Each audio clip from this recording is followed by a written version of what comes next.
Hello students, Pallav physics के amazing platform पे आपका स्वागत है। तो लास्ट क्लास में हम लोग मूवेबल पुली तक बात कर लिए थे, है ना। मैकेनिकल एडवांटेज, वेलोसिटी रेशियो, ये सब उसका कैलकुलेट कर लिए थे। तो उससे थोड़ा आज आगे बढ़ेंगे और अब पुली के कॉम्बिनेशन के बारे में बात करेंगे। कॉम्बिनेशन ऑफ पुली, है ना। सबसे पहले हम लोग कहानी स्टार्ट किए थे सिंगल फिक्स्ड पुली से। वहां पे मैकेनिकल एडवांटेज अगर आइडियल केस की बात करें तो 1 आया था, है ना। हम और चाहते हैं कि मेरे लिए मैकेनिकल एडवांटेजियस सिचुएशन हो, हमको कम एफर्ट लगाना पड़े। तो एक कदम हम और आगे बढ़ के एक मूवेबल पुली वाला केस देखे थे, है ना। मूवेबल पुली लेने से क्या हुआ था, मैकेनिकल एडवांटेज 2 आ गया था आइडियल केस में। हम चाहते हैं थोड़ा और मैकेनिकली एडवांटेजियस हो, हम 2 से भी और आगे बढ़ें, है ना। मैकेनिकल एडवांटेज 2 से ज्यादा हो जाए तो और कितना मजेदार हो जाएगा, नहीं। एफर्ट और कम लगाएं और लोड ज्यादा से ज्यादा लिफ्ट शिफ्ट कर पाए। अगर ये हो तो कितना बेहतर होगा। तो उसी के लिए क्या करते हैं, थोड़ा और आगे बढ़ते हैं और पुली का कॉम्बिनेशन, पुली को और कंबाइन करते हैं। एक मूवेबल पुली से नहीं मानेगा। अगर आपको और मैकेनिकली एडवांटेजियस बनाना है चीज को, तो 2 पुली, 3 पुली, 4 पुली और मूवेबल पुली लेना होगा, है ना। मूवेबल पुली का नंबर, मूवेबल पुली की संख्या को और बढ़ाना होगा। अब बढ़ाते जाओगे तो मैकेनिकल एडवांटेजेस सिचुएशन बढ़ता जाएगा, 2 से ज्यादा होगा मैकेनिकल एडवांटेज का वैल्यू। तो वो मेरे लिए ज़्यादा सही है और वही हम करना चाहते हैं। हम एफर्ट को कम से कम करना चाहते हैं, तो वही सीखेंगे आज, वही समझेंगे। अगर हम मैकेनिकल एडवांटेज 2 से ज़्यादा करना चाहते हैं तो फिर कैसे कहानी होगी, क्या क्या तरीका है, कैसे कैसे पुली को कंबाइन कर सकते हैं, उसी को समझेंगे। तो चलिए कहानी को शुरू करते हैं। आपका हमारा प्यारा सा चैनल पल्लव फिजिक्स। तो चलिए शुरू करते हैं, ठीक है। चलिए, तो सबसे पहले हम लोग सिंगल फिक्स्ड पुली की बात कर लिए हैं। हल्का सा बस रिकैप करा दें। सिंगल फिक्स्ड पुली, आपको याद हो अगर, है ना। सिंगल सिंगल फिक्स्ड पुली की बात कर चुके हैं।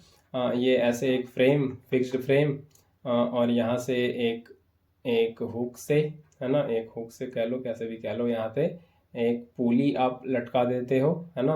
और यहाँ पे ये एक फ्रेम लगा होता है ना, ये फ्रेम लगा होता है। और यहाँ पे होता है एक्सल, और यहाँ पे है आपका इधर रस्सी से कुछ टंगा हुआ है, ये लोड। और इधर आप रस्सी पकड़ के इधर लगा रहे हो एफर्ट, है ना। और ये लोड ऊपर जाएगा, आप एफर्ट लगाओगे। जितना जितना एफर्ट लगाओगे, मतलब डिस्प्लेसमेंट जितना होगा एफर्ट का, लोड उतना ही ऊपर जाएगा। तो दोनों बराबर होता है। तो यहाँ पे mechanical advantage displacement of effort bye displacement of load दोनों बराबर है, तो कट के 1 आ जाता है कि नहीं। अगर आप नहीं देखे हो तो पहले आपको पुली का सारा लेक्चर देख लेना चाहिए। चैनल पे डला हुआ है पल्लव फिजिक्स। आपको यूट्यूब पे टाइप करना है PALLAV फिजिक्स, आपको टाइप करना है, वहाँ पे आप देख सकते हो, जाके प्लेलिस्ट बना हुआ है, सारा मिल जाएगा, ठीक है। तो वो पहले आप समझ लो सारा सही से, तब फिर यहाँ पे मजा आएगा। उसके बाद बात किए थे मूवेबल पुली के बारे में, है ना। पुली चल रहा है ना, ये दोनों बना हुआ है, आप पहले उसको देख लो। मूवेबल पुली में ये देखे थे कि पुली मूव कर रहा था, नहीं, ये फिक्स सपोर्ट से, और इधर ये एक एंड फिक्स था और एक एंड ये इधर से स्ट्रिंग, और इधर यहाँ पे हम लोग इधर एफर्ट लगा रहे थे, और ये इधर से लोड लगा हुआ था, ये एक्सल, और यहाँ पे ये फ्रेम है ना, ये फ्रेम था, और इससे ऐसे लोड लगा हुआ था, है ना। और ये फिक्स है इधर, है ना, ये क्या था, फिक्स था। तो इसमें इस केस में मेरा मैकेनिकल एडवांटेज आया था 2, है ना, क्योंकि जब एफर्ट लगा के पुली को मूव कराते हो तो डी डिस्टेंस अगर लोड ऊपर जाता है तो एफर्ट जो है वो 2D डिस्टेंस ऊपर जाता है ना। ये बताया हुआ है सारा, ये कैसे क्या, ये पहले आप समझ लो जाके देख के अच्छे से। तो यहाँ पे मैकेनिकल एडवांटेज फिर से डिस्प्लेसमेंट ऑफ एफर्ट 2D और लोड D, ये DD कट गया, ये आया 2, है ना। ये पूरा सारा किया हुआ है। तो अगर हम और चाहते हैं बेहतर हो, मैकेनिकल एडवांटेज जो है MA, ये 2 से ज़्यादा हो, हम ये चाहते हैं, और बेहतर हो मशीन मेरे लिए, है ना, मेरा एफर्ट और कम से कम करे, है ना। तो लोड को शिफ्ट करना, लोड को लिफ्ट करना थोड़ा और आसान हो जाए, है कि नहीं। लोड को लिफ्ट करना, शिफ्ट करना थोड़ा और आसान हो जाए, हम ये चाहते हैं। तो मैकेनिकल एडवांटेज चाहते हैं हम 2 से ज़्यादा हो जाए। तो फिर एक मूवेबल पुली इनफ नहीं है ना। 1 movable pulley is not enough. 1 movable pulley is not enough, एक मूवेबल पुली काफ़ी नहीं है। फिर आपको एक से ज़्यादा मूवेबल पुली लेना होगा, है ना, एक से ज़्यादा मूवेबल पुली लेना होगा। और फिर जो अरेंजमेंट बनता है वो बेसिकली दो तरह का कॉम्बिनेशन तैयार होता है। तो वही दो कॉम्बिनेशन के बारे में बात करेंगे। तो सबसे पहला कॉम्बिनेशन हम लोग को आज जो पढ़ना है, जब एक से ज़्यादा मूवेबल पुली लेंगे, बहुत सारे पुली का कॉम्बिनेशन देखेंगे, तो हमारा दो तरीका बनेगा। सबसे पहला तरीका जो है इसमें होगा एक फिक्स पुली होगा, वन फिक्स्ड पुली, ये कॉम्बिनेशन का तरीका बता रहे हैं, एंड सेवरल मूवेबल पुली, है ना, और बहुत सारा मूवेबल पुली होगा, several movable pulley attached to same support, attached to same rigid support। ठीक है, एक फिक्स पुली होगा और बहुत सारा चलता हुआ पुली होगा जो एक ही सपोर्ट से बंधा होगा। ये पहला कॉम्बिनेशन, इसके बारे में बात करेंगे, देखेंगे आज जितना हो पाएगा। और दूसरा ये है, इसको कहते हैं block and tackle system, block and tackle system, है ना। ये भी क्या है, ब्लॉक टैकल बता दिए हैं। ब्लॉक एक पुली या बहुत सारा पुली जो एक फ्रेम में हो, एक फ्रेम से फिक्स हो, वो उसको ब्लॉक कहते हैं। और टैकल होता है वो रस्सी, वो स्ट्रिंग जो उस ब्लॉक से जाता है, डिफरेंट ब्लॉक से, है ना, डिफरेंट पुली में अलग अलग ब्लॉक में जाता है, उसको कहते हैं टैकल। तो ये सारा सब कुछ बताया हुआ है, पहले आप अच्छे से पढ़ लो, फिर ये समझ में आने वाला है आज का लेक्चर। ठीक है, तो ब्लॉक और टैकल सिस्टम, इस पे बात करेंगे। ये दो कॉम्बिनेशन होगा, है ना। Block and tackle system basically बहुत सारा पुली यूज करते हैं इसमें, दो ब्लॉक में, है ना, यूजिंग सेवरल पुलीज इन टू ब्लॉक्स, दो ब्लॉक में यूज करते हैं, है ना। एक ब्लॉक फिक्स होता है और एक ब्लॉक मूवेबल होता है ना, ऑफ विच अपर वाला फिक्स, लोअर वाला movable, of which upper block is fixed and lower is movable, है ना। ये बात करेंगे जब समझ में आएगा कैसे क्या मूवेबल, ब्लॉक, टैकल सिस्टम, ये सब समझ में आ जाएगा। थोड़ा पेशेंस रखना है, ठीक है। तो पहला वाला जो है, one fixed pulley and several movable pulley attach to same rigid support, कैसे इसमें मैकेनिकल एडवांटेज हो रहा है दो से ज़्यादा की नहीं, ये सब थोड़ा आप देखते हैं। ठीक है, आगे बढ़ते हैं अब, और पहले कॉम्बिनेशन पे आज डिटेल बात करते हैं, दूसरे पे भी जाने की कोशिश करेंगे, समय बचता है तो क्या है, पहला कि एक फिक्स पुली होगा और बहुत सारा मूवेबल पुली होगा, लेकिन सेम सपोर्ट से होगा, है ना। तो एक सेम सपोर्ट पहले बना लेते हैं, ये हो गया सेम सपोर्ट, है ना, ये फिक्स सपोर्ट। ठीक है, इसमें एक पहले फिक्स पुली, तो इसमें एक पुली पहले फिक्स कर लेते हैं। ठीक है, इसमें जो है एक पहले पुली फिक्स कर लेते हैं, ये हुक हो गया इस तरह से, और यहाँ पे जो है ये यहाँ पे एक पहले पुली इससे फिक्स करते हैं, है ना। ये फ्रेम हो गया, ठीक है, ये फ्रेम हो गया, ठीक है, ये फ्रेम हो गया। हाँ, फ्रेम थोड़ा सही कर लें, हाँ, पूरा क्यों मिट गया भाई। हाँ, तो ये इससे एक फ्रेम लटका देते हैं इस हुक से। ठीक है, ये फिक्स है ना, ये फिक्स है, और ये इसका एक्सल रहा, और यहाँ पे एक रस्सी, ऐसे करके ये स्ट्रिंग, है ना, ये यहाँ पे एक स्ट्रिंग हो गया, यहाँ पे आप एफर्ट लगा रहे हो, और ये इधर से एक स्ट्रिंग आया, है ना, वही स्ट्रिंग है यहाँ पे, और यहाँ पे अब दूसरा पुली, है ना, यहाँ पे ये तो हो गया अब कहानी, यहाँ पे जो है अब ये दूसरा पुली यहाँ पे है। ठीक है, यहाँ पे है दूसरा पुली, और ये फिर फर्दर जो है ये गया है यहाँ पे, फिक्स है ये। ठीक है, ये इस तरह से, ये इस तरह से यहाँ पे फिक्स है ना, और यहाँ से एक फ्रेम लगा हुआ है यहाँ पे, है ना, ये एक्सल इसका, चलो भाई, है ना, ये इसका एक्सल यहाँ से ये लगा हुआ है ना, ये एक्सल मूवेबल है, ये फिक्स नहीं है, ये कहाँ नीचे फिक्स होगा, है ना, ये मूवेबल है, नीचे वाला ये जो है ये मूवेबल है। और उसी तरह से यहाँ एक हुक लगा हुआ है ऐसे, है ना, ये ऐसे हुक लगा हुआ है, ठीक है, ये ऐसे करके हुक लगा हुआ है। फिर उसी तरह से यहाँ से फिर उसी तरह से यहाँ से एक स्ट्रिंग फिर जा रहा है। ठीक है, यहाँ से फिर एक स्ट्रिंग जा रहा है। ठीक है, यहाँ से फिर एक स्ट्रिंग जा रहा है, और यहाँ पे अगला पुली, है ना, यहाँ पे अगला पुली। तो थोड़ा सही से बनाना है। आज एक ही सीखेंगे, कोई दिक्कत नहीं है, लेकिन थोड़ा सही से। थोड़ा स्ट्रिंग भी उसका वर्बली दिखना चाहिए, है ना। तो एक काम करते हैं, थोड़ा इसको इधर बनाते हैं, ठीक है। तो यहाँ से जो है ये स्ट्रिंग है इसमें, है ना, यही दिक्कत होता है थोड़ा पुली बनाने में। हाँ, ये सही रहेगा।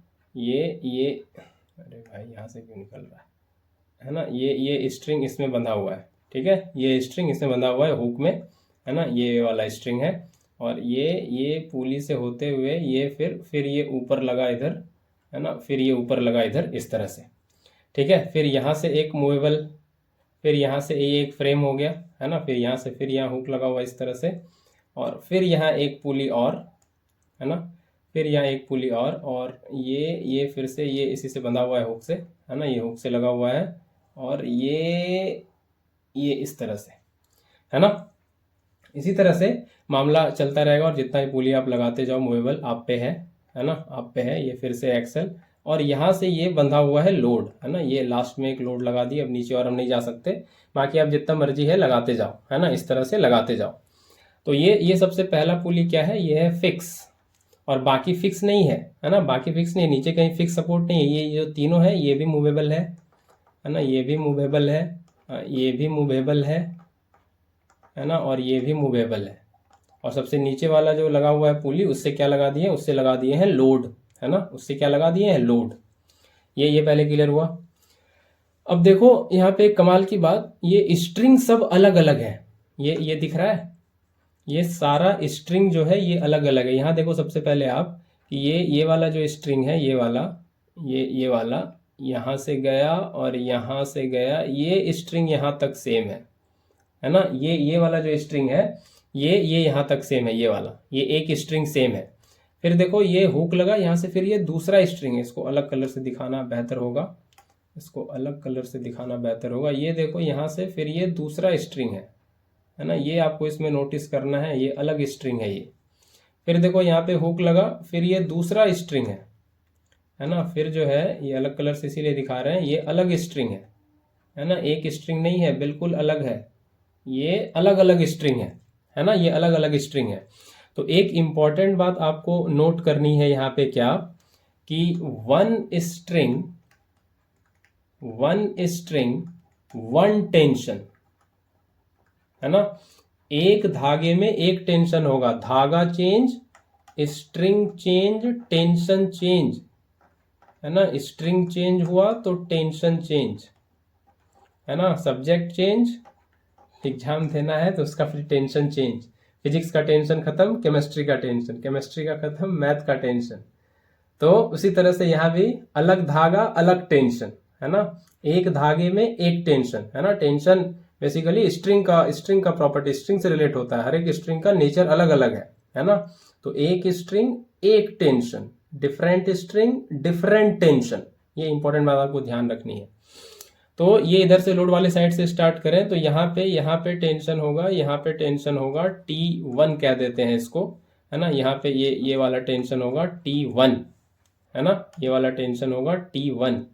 उसी तरह से फिर इसमें जाएंगे तो इसको कह देते हैं कुछ T2, और ये वाला स्ट्रिंग यहाँ भी है, इसको कह देते हैं T2, ठीक है। अलग स्ट्रिंग है तो अलग टेंशन। फिर यहाँ पे इसको कह देते हैं T3, है ना, ये T3, ये एक ही टेंशन है तो ये पूरा ये T3, ठीक है। ये पहले इतनी कहानी साफ हो गई, टेंशन की कहानी क्लियर। अब कोई टेंशन नहीं है ना, अब कोई टेंशन नहीं होगा, एक स्ट्रिंग एक टेंशन, अलग अलग कलर से भी दिखा दिए हैं। अब कहानी साफ है और हम लोग अब आगे बात कर सकते हैं, है ना। तो सबसे पहले यहाँ एफर्ट लगेगा, यहाँ से भी जब आप एफर्ट लगाओगे तो इस धागे में आएगा तनाव, इस धागे में आएगा टेंशन, है ना। इस धागे में क्या आएगा, तनाव, इस धागे में आएगा टेंशन। तो इक्विलिब्रियम कहानी की बात करेंगे, बैलेंस्ड सिचुएशन की बात करेंगे, जब ये सिस्टम पूरा इक्विलिब्रियम में होगा, बैलेंस्ड कहानी होगी, तब हम लोग बात करेंगे, है ना, तब हम लोग बात करने वाले हैं। तो टेंशन सारा बता दी, उसको अलग लिखने की जरूरत नहीं है ना। T1 is the tension due to load, फिर T2 is the tension due to this tension T1, है ना। तो ये सारा लिखने का जरूरत तो नहीं है, ये सारा क्लियर है आपको, है ना। अब सीधा आगे बात कर लेते हैं हम लोग इक्विलिब्रियम सिचुएशन में बैलेंस कंडीशन में क्या कहानी होगी, है ना। तो अब बात करते हैं इन बैलेंस्ड कंडीशन या इक्विलिब्रियम कंडीशन जिसको आप कहते हो, है ना। इक्विलिब्रियम कंडीशन मतलब नेट फोर्स जीरो करना, है ना। बैलेंस कंडीशन का ये मतलब होता है इक्विलिब्रियम का नेट फोर्स जीरो करना, ये मतलब होता है, ठीक है। तो यहाँ पे सबसे पहले देखें, यहाँ पे अब आप एफर्ट लगाओगे तो ये इसमें तनाव आएगा, है ना। एफर्ट लगाओगे तो क्या आएगा, इस स्ट्रिंग में तनाव आएगा, स्ट्रिंग खींचेगा, इसमें तनाव आएगा। तो ये क्या होगा इक्विलिब्रियम सिचुएशन में कि जितना एफर्ट लगा रहे हो उतना ही तनाव आएगा। ये हुआ इक्वेशन 1, ये पहला, एफर्ट इक्वल टू T3, है ना। एफर्ट इक्वल टू T3, जितना एफर्ट लगाओगे उतना तनाव आएगा। ये पहला कहानी क्लियर हो गया, ये पहला कहानी क्लियर है। चलिए अब यहाँ पे आप देखो, ये T2 टेंशन जो बना है और ये जो पूरा सिस्टम है ये पुली का, ये तो अब ये जो पुली है ये वाला, है ना, ये जो पुली है T3 टेंशन जो आ रहा है, इसको नाम भी दे दें, क्या इसको नाम दे दें A, B, C और D, है ना। चलो भाई हैंग क्यों कर गया, चलेगा चलेगा। तो ये पुली है A, B, हैंग करता है कभी कभी, मेरा भी पेन मेरी तरह हैंग कर जाता है, ठीक है। तो ये पुली का नाम दे दिए ABCD, है ना, ABCD, ये 4 पुली हो गया। तो सबसे पहले यहाँ एफर्ट टेंशन के बराबर हो गया। उसके बाद आप इस C पुली को देखो, इस C पुली से जो स्ट्रिंग गया है ये वाला, है ना, C पुली से जो स्ट्रिंग गया है ये वाला, उसमें टेंशन T3 है, उसमें जो टेंशन है T3, उसमें टेंशन क्यों आएगा, तो उसमें टेंशन कहीं क्यों आता है, बताए थे कि कोई धागा है ऐसे, है ना, कोई स्ट्रिंग अगर है तो उसमें किसी भी पॉइंट पे, जैसे मान लो इस पॉइंट पे टेंशन होगा इसके नीचे लटके मास की वजह से, है ना। इस पॉइंट पे टेंशन होगा इसके नीचे लटके मास की वजह से, वेट की वजह से, है ना, लोड की वजह से। तो टेंशन किसी पॉइंट पे आता है उसके नीचे लटके लोड की वजह से, है कि नहीं, लोड की वजह से। तो जैसे यहाँ T3 टेंशन की बात करें, जो आ रहा है इस धागे में जो आ रहा है, तो ये T3 किसको होल्ड करके रखा है, इक्विलिब्रियम की बात कर रहे हैं, बैलेंस कंडीशन की। ये जो T3 लग रहा है इस धागे में, ये ऊपर और ये ऊपर, ये किसको पकड़ के रखा है, होल्ड करके रखा है, किसको काउंटर करके रखा है, तो ये यहाँ पे करके रखा है T2 को, है ना। ये एक्सल लगा हुआ है और एक्सल के नीचे ये हुक है और हुक के नीचे ये है, तो ये T2 जो लग रहा है नीचे, ये इसको काउंटर करके रखा है ये T3, दोनों T3 मिलके इस T2 जो तनाव आ रहा है उसको होल्ड करके रखा है, ठीक है। T2 जो तनाव आ रहा है उसको होल्ड करके रखा है। तो यहाँ पे हम लोग अब वही लिखने वाले हैं, लंबे समय तक ना लिखो तो ये मार्कर कर जाता है हैंग, है ना, ये मार्कर हैंग कर जाता है थोड़ी देर ना लिखो तो ठीक है। हाँ, तो अगला सिनेरियो ये बनेगा कि जो 2T3 है ना, इधर भी था T3, इधर भी था T3, वो यहाँ जो T2 लग रहा है उसको काउंटर करके रखा है ये T2, ये हो गया सेकेंड इक्वेशन, है ना, ये हो गया सेकेंड इक्वेशन। उसी तरह से आगे बात करें फिर कि अब ये जो T2 लग रहा है यहाँ पे, ये जो T2 लग रहा है ये किसको होल्ड करके रखा है, ये जो यहाँ T1 है इसको होल्ड करके रखा है ना। ये जो तनाव आया है, ये जो T1 नीचे है ना, ये T1 जो नीचे लग रहा है इसके वजह से तनाव आया है T2 इसके बराबर।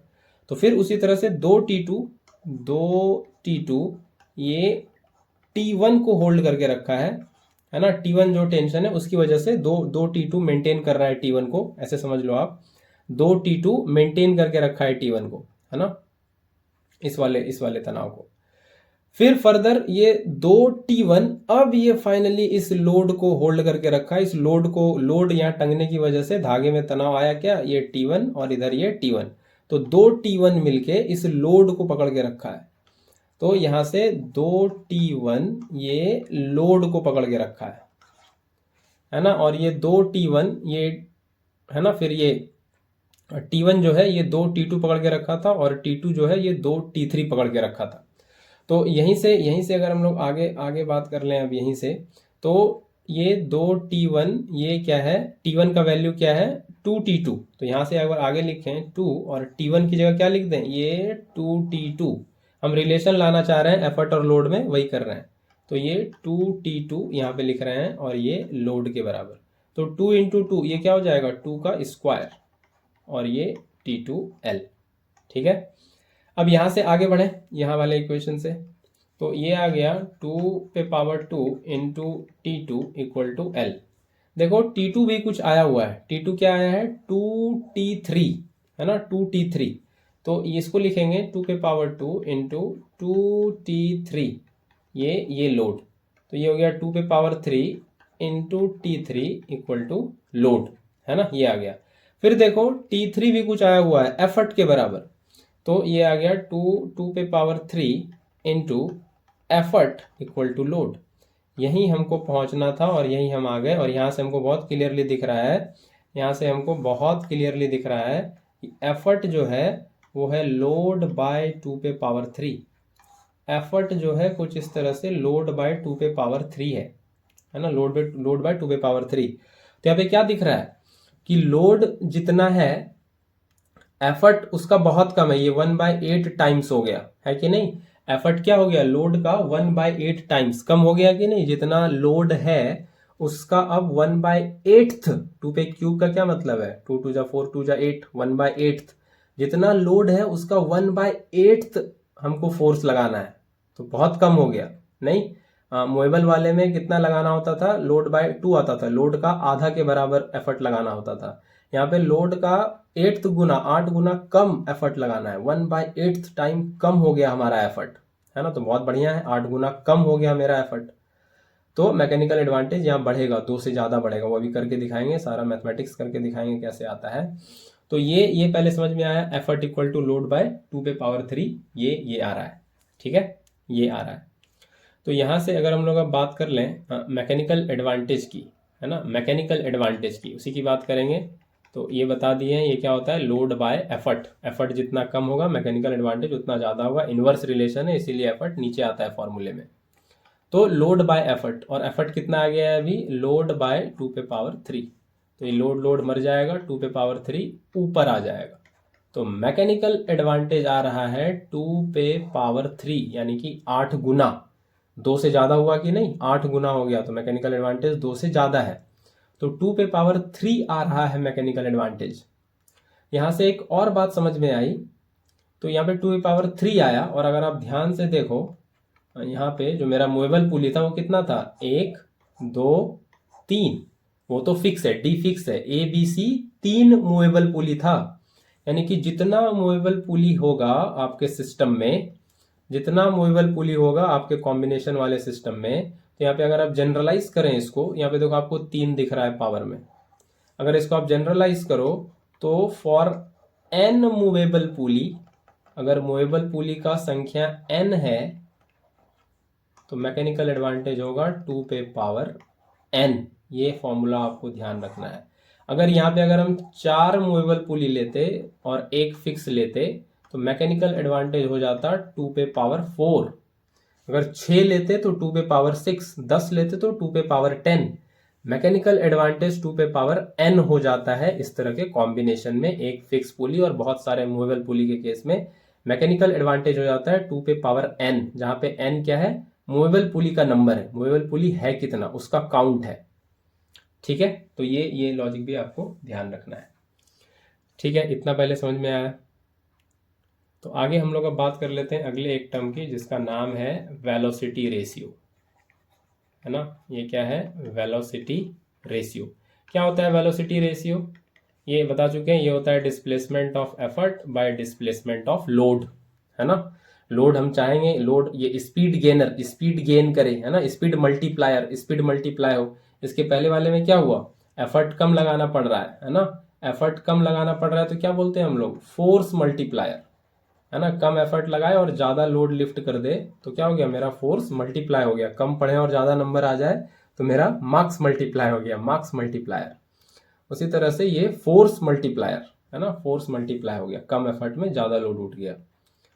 उसी तरह से यहाँ पे वेलोसिटी रेशियो, तो यहाँ पे क्या होना चाहिए, वेलोसिटी रेशियो में क्या हम लोग पढ़ते हैं कि जो लोड का मूवमेंट है, लोड का जो स्पीड है, लोड जो वेलोसिटी गेन किया है वो ज़्यादा हो, लोड का वेलोसिटी ज़्यादा हो, है ना, लोड ज़्यादा मूव करे, लोड का डिस्प्लेसमेंट ज़्यादा हो, ये हम चाहेंगे। और एफर्ट कम डिस्प्लेस करे, जैसे कैची में करते हैं, हल्का हल्का कैची चलाते हैं और ज़्यादा ऐसे लंबा कपड़ा कट जाता है, तो वैसा ही हम चाहते हैं, है ना, लोड का स्पीड ज़्यादा हो। तो ये इनवर्स रिलेशन में ऐसे आएगा, लोड ज़्यादा वेलोसिटी रेशियो कम, हम ये चाहते हैं, ये हैक बताए थे आपको तरीका, वेलोसिटी रेशियो हम कम चाहते हैं, डिस्प्लेसमेंट लोड का ज़्यादा चाहते हैं, एफर्ट का डिस्प्लेसमेंट कम चाहते हैं, है ना। लोड का डिस्प्लेसमेंट ज़्यादा होगा तभी लोड का वेलोसिटी ज़्यादा होगा, speed gain, speed gainer, velocity multiplier तभी होगा, है ना। तो ये वेलोसिटी रेशियो में हम लोग देखते हैं। तो लोड का कितना डिस्प्लेसमेंट है, एफर्ट का कितना है, ये देखना पड़ेगा। तो वापस थोड़ा फिगर पे चलना पड़ेगा, ये वेलोसिटी रेशियो समझने के लिए वापस थोड़ा चल लेते हैं फिगर पे, ठीक है। तो अगर आपको याद हो, है ना, तो वापस हमको भी आपको रिकॉल कराना पड़ेगा। अगर आपको याद हो, मूवेबल पुली में बताए थे, मूवेबल पुली में कि ये फिक्स सपोर्ट से है और ये पुली है और यहाँ से ये रस्सी गया और यहाँ आप एफर्ट लगा रहे हो, और ये क्या है, ये एक्सल है और ये फ्रेम है और यहाँ पे ऐसे लोड लटका हुआ है, ये है लोड। अगर लोड को आप डी डिस्टेंस ऊपर करो, है ना, डिस्प्लेसमेंट ऑफ लोड अगर डी है तो डिस्प्लेसमेंट ऑफ एफर्ट होता है 2D, है कि नहीं, ये बताए थे, क्योंकि ये पुली जब यहाँ जाएगा तो, है ना, ये बता दिए थे सही से, तो आप लोग पहले देख लो एक बार सही से चैनल पे जाके, है ना। ये पुली जब चल के यहाँ आ जाएगा, मान लो ये डी डिस्टेंस चल के ऊपर आएगा, तो ये डी वाला रस्सी इधर से भी खाली होगा, डी वाला रस्सी इधर से भी खाली होगा, है ना। ये फिर कहाँ से जाएगा, ये वाला पार्ट तो यहाँ से चले जाएगा, लेकिन ये जो खाली हुआ कहाँ से जाएगा, यहाँ तो फिक्स है, तो ये वाला पार्ट इधर जाएगा ऊपर, है ना। तो ये 2D ऊपर होगा, एफर्ट का डिस्प्लेसमेंट 2D होगा। तो यही कहानी यहाँ पे देखना है, यही कहानी यहाँ पे देखना है कि एफर्ट का नेट डिस्प्लेसमेंट होगा कितना, एफर्ट का नेट डिस्प्लेसमेंट कितना होगा। तो ये लोड जो है, ये अगर डी डिस्टेंस ऊपर आएगा, ये स्ट्रिंग यहाँ कनेक्टेड है इस हुक से, तो ये वाला बी पुली जो है ये 2D ऊपर जाएगा, है कि नहीं, ये डी ऊपर जाएगा तो ये 2D ऊपर जाएगा, है कि नहीं, बिल्कुल है। ये जब डी ऊपर जाएगा, ए के साथ जो लोड लगा हुआ है वो जब डी ऊपर जाएगा तो बी वाला पुली जो है ये 2D ऊपर जाएगा, है कि नहीं, ये वाला 2D ऊपर चल गया। अब ये 2D ऊपर जाएगा तो ये सी वाला पुली के साथ जो ये स्ट्रिंग लगा हुआ है, यहाँ पे डिस्प्लेसमेंट कितना होगा, 2D प्लस 2D 4D का, है ना, 4D का। और ये वाला जब 4D ऊपर जाएगा तो ये कितना जाएगा, ये जाएगा 8D, ये जो D वाला पुली के साथ स्ट्रिंग कनेक्टेड है, ये वाला 4D ये जाएगा 8D, है ना, ये जाएगा 8D। तो नेट जो फाइनली एफर्ट का डिस्प्लेसमेंट होगा वो 8D होगा, है ना, 8D। तो यही कहानी यहाँ पे बता रहे थे, कि ये लोड जब डी डिस्प्लेस करेगा, है ना, ये लोड जब डी डिस्प्लेस करेगा तो ये जो पुली बी है ना, ये जो पुली बी है ये 2D डिस्प्लेस करेगा, और पुली बी जब 2D करेगा तो ये जो पुली सी है ना, जो बेसिकली स्ट्रिंग है ना, स्ट्रिंग की बात करेंगे, स्ट्रिंग की ही बात करेंगे, है ना, जो स्ट्रिंग है उसी का डिस्प्लेसमेंट हो रहा है और पुली तो ऊपर जा ही रहा है।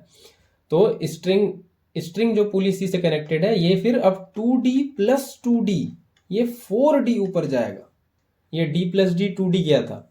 उसी तरह से बात करें, अब स्ट्रिंग जो पुली D में है ये 4D प्लस 4D ये 8D ऊपर जाएगा, है ना, 8D ऊपर जाएगा, ऐसे चलेगा।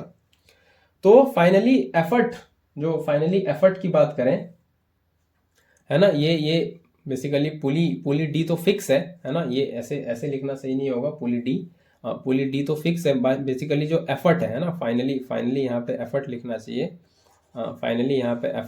चाहिए, पुली डी तो फिक्स है, पुली डी कहाँ जाएगा, है ना।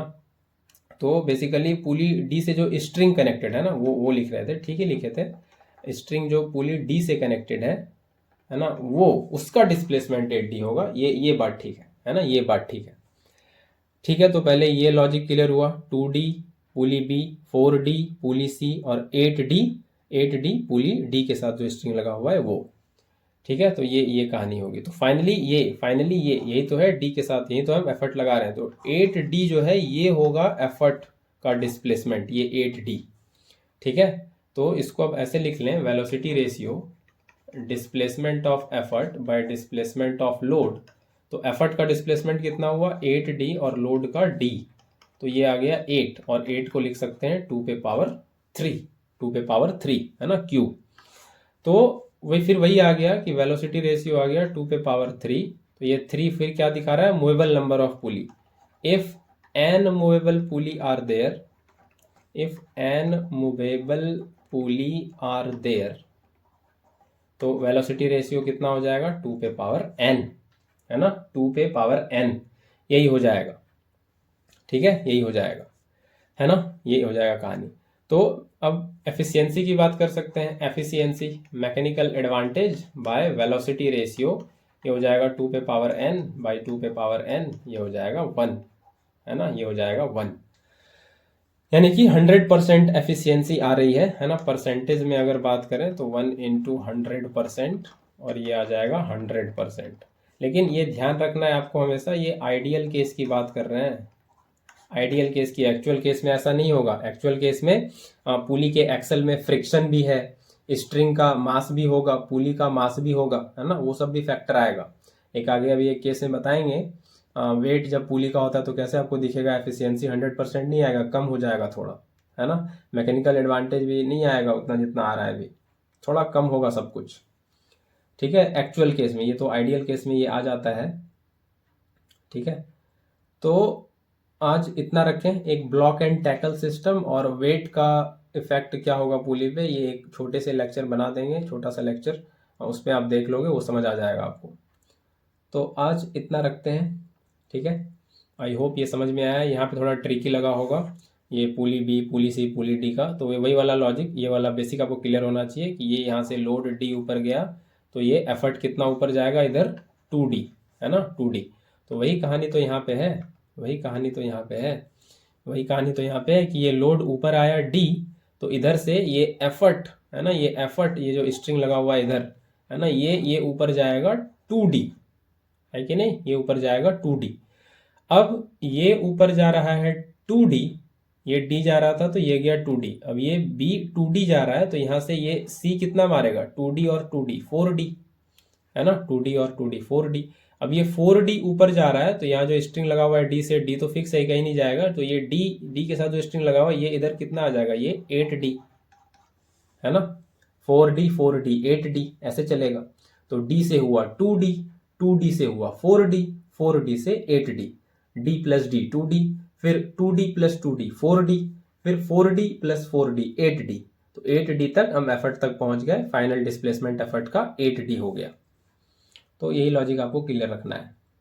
ठीक है, तो आई होप ये कहानी आपको पूरी समझ आई है। ब्लॉक एंड टैकल का अगले लेक्चर में देख लेंगे, उस पर बात कर लेंगे। तो ठीक है, समझ आया अच्छी तरह से। मिलते हैं फिर अगले लेक्चर में। Till then take care, bye bye.